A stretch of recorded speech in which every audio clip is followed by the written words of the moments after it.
Good morning, student. This is your lesson number 10 of SST, the life of the people. So, in this chapter, we are going to study about the life of the people. Okay? हमारे देश में रहने वाले लोगों के जीवन के बारे में हम पढ़ेंगे. See here the first paragraph of this chapter here. Heritage refers to the tradition, set of values, property, etc. that has been passed on to us by the people who lived before us. Broadly speaking, heritage is of two types: material heritage and non-material heritage. So see, what is in material heritage? It includes the buildings, monuments, paintings, etc. that one can touch. And what is in non-material heritage? It includes the things like languages, music, dance, dress, epics, folk tales, traditions of our day-to-day life, etc. So, सबसे पहले हमें ये जानना है कि heritage क्या होता है. आप में से किसी को पता है हेरिटेज क्या होता है? हेरिटेज का मतलब होता है विरासत. सो कोई भी विरासत हमें कैसे मिलती है? जो हमारे पूर्वज, जो हमारे, अगर आपके फादर के पास प्रॉपर्टी है तो उस प्रॉपर्टी को जो विरासत में आपके ग्रैंडफादर ने आपके पिताजी के लिए छोड़ा था, डैट इज कॉल्ड विरासत. तो विरासत का यहाँ मतलब है, देखिए लिखा है, heritage refers to the traditions, set of values, property, etc. that has been passed on to us by the people who lived before us. Heritage means विरासत से तात्पर्य उस परंपरा, ट्रेडिशन मीन्स होता है परंपरा, सेट ऑफ वैल्यूज मतलब होता है मूल्य, जो हम एक नियम बनाते हैं, सेट ऑफ वैल्यूज को बनाते हैं. प्रॉपर्टी जो संपत्ति होती है, that has been passed on to us, जो हमें दी गई हो, ठीक है, by the people who live before us, जो हमसे पहले जो लोग रहते थे उनके द्वारा बनाए गए उन परंपराओं को, उन सेट ऑफ वैल्यूज़ को, नियमों को, कानूनों को, और जो प्रॉपर्टी उन्होंने बना के रखी थी, जो हमें मिली है अपने पूर्वजों से, वो क्या कहलाती है? विरासत कहलाती है. सभी को अपने परिवार से कुछ ना कुछ विरासत के रूप में मिलता है, जो आपके ग्रैंडफादर या फिर उनके ग्रैंडफादर या उनके फादर जो आपको दे के जाते हैं, क्योंकि सभी कुछ ना कुछ अपने परिवार के लिए रखते हैं, और जब एक दिन वो चले जाते हैं, वो हमें सौंप के जाते हैं, वो हमारी विरासत हो जाती है. हमारे ग्रैंडफादर हैं जो हमारे लिए कुछ करके जाते हैं, हमारे फादर हैं जो हमारे लिए करते हैं, तो जो हमें वो चीज़ें मिलती हैं, तो लोगों के द्वारा हमसे पहले जो लोग बना के गए हैं, वो क्या कहलाती हैं? विरासत कहलाती हैं. ठीक है. सो समझ में आया? एक बार फिर से समझाते हैं कि हेरिटेज का मतलब होता है विरासत, जो हमें हमारे पूर्वजों से मिलती हैं. ठीक है.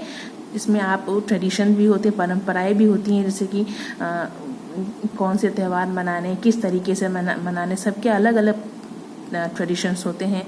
जो सेट ऑफ वैल्यूज़, जो नियम कानून बनाए गए हैं, क्योंकि हम कोई भी ट्रेडिशन हो या सेट ऑफ वैल्यूज़ हो, वो एक दिन में नहीं बनता है. वो हम धीरे धीरे अपनी जनरेशन में फॉलो करते हैं. हमसे पहले हमारे फादर फॉलो करते होंगे, हमारे फादर से पहले उनके फादर फॉलो करते होंगे. तो ये कहीं ना कहीं से मिला है उन्हें. और ये कहाँ से मिला है? जो उनके पूर्वज बना के गए हैं, उनके पूर्वज वो सौंपते गए हैं, एक एक जनरेशन को देते गए हैं, वो ट्रेडिशन कहलाती है. इसमें आपके ट्रेडिशंस हैं, सेट ऑफ वैल्यूज़ हैं, प्रॉपर्टी है, जो हमारे पूर्वजों के द्वारा हमें मिलती गई है. वो क्या होता है? ट्रेडिशन होता है. वो क्या होता है? सेट ऑफ वैल्यूज़ होता है. वो क्या होता है? प्रॉपर्टी होता है, जो हमारे पूर्वज हमें दे के गए हैं. और इन सब को हम क्या कहते हैं? हेरिटेज, हमारी विरासत. ओके. तो यहाँ पे हेरिटेज दो तरह से है, दो तरह के होते हैं. एक है मटेरियल हेरिटेज, दूसरा है non material heritage. Material heritage means वो चीज़ें जिसे आप छू सकते हैं, like buildings, monuments, painting, etcetera. आपने देखा होगा कि दिल्ली में, आगरा में बहुत सारे मॉन्यूमेंट्स बने हुए हैं. ये क्या है? हमने तो बनाया नहीं, हाँ, जो हमारे देश में हमारे पूर्वज पहले रहते थे उन्होंने बनवाया. ठीक है. पेंटिंग्स हुई, बिल्डिंग्स हुए, मॉन्यूमेंट्स हुए, बहुत सारे फोर्ट्स हैं, जैसे झांसी का किला हुआ, और आगरा में आप देखेंगे ताजमहल, वो भी एक मॉन्यूमेंट है, ठीक है। तो ये सब क्या है, इनको आप छू के महसूस करते हैं, तो ये क्या होते हैं, मटेरियल हेरिटेज होते हैं, ठीक है। और नॉन मटेरियल हेरिटेज वो होते हैं, वो विरासत होती है, it includes the thing like language, music, dance, dress, epics, folk texts, traditions of our day to day life. ये जो सारे नॉन मटेरियल हेरिटेज होते हैं, इनमें क्या होता है, लैंग्वेज होता है। लैंग्वेज तो हमने बनाया नहीं, हमने बस उसको फॉलो किया, हमारे पेरेंट्स ने हमें सिखाया, हमारे पेरेंट्स को उनके पेरेंट्स ने सिखाया। तो ये ट्रेडिशन स्टेप बाय स्टेप हम उसको फॉलो करते आए हैं। म्यूज़िक होता है, हर एक स्टेट का, हर एक रीजन का अपना अलग अलग म्यूज़िक होता है, जिसको हम फोक टेल्स कहते हैं, जिसको हम फोक म्यूज़िक कहते हैं। और इपिक्स होते हैं, जो से रामायण है, महाभारत है। ड्रेसेस होती हैं, सबका एक अपना ट्रेडिशनल ड्रेस होता है। तो ये सब क्या है, ये हेरिटेज है, ठीक है, जिसे हम स्टेप बाय स्टेप हमारी जनरेशन जैसे जैसे आती है उसे फॉलो करती जाती है। सो दो तरह के हेरिटेज होते हैं, मटेरियल हेरिटेज और नॉन मटेरियल हेरिटेज, ठीक है। हेरिटेज मीन्स वो होता है जो सेट ऑफ वैल्यूज, जो ट्रेडिशंस, जो प्रॉपर्टी हमारे पूर्वजों ने हमें सौंपा है, जो हम उसे फॉलो करते हैं स्टेप बाय स्टेप। और ये दो तरीके के होते हैं, मटेरियल हेरिटेज और non material heritage. Language. There are 22 major languages recognized by the Constitution of our country. They are, हमारे संविधान में 22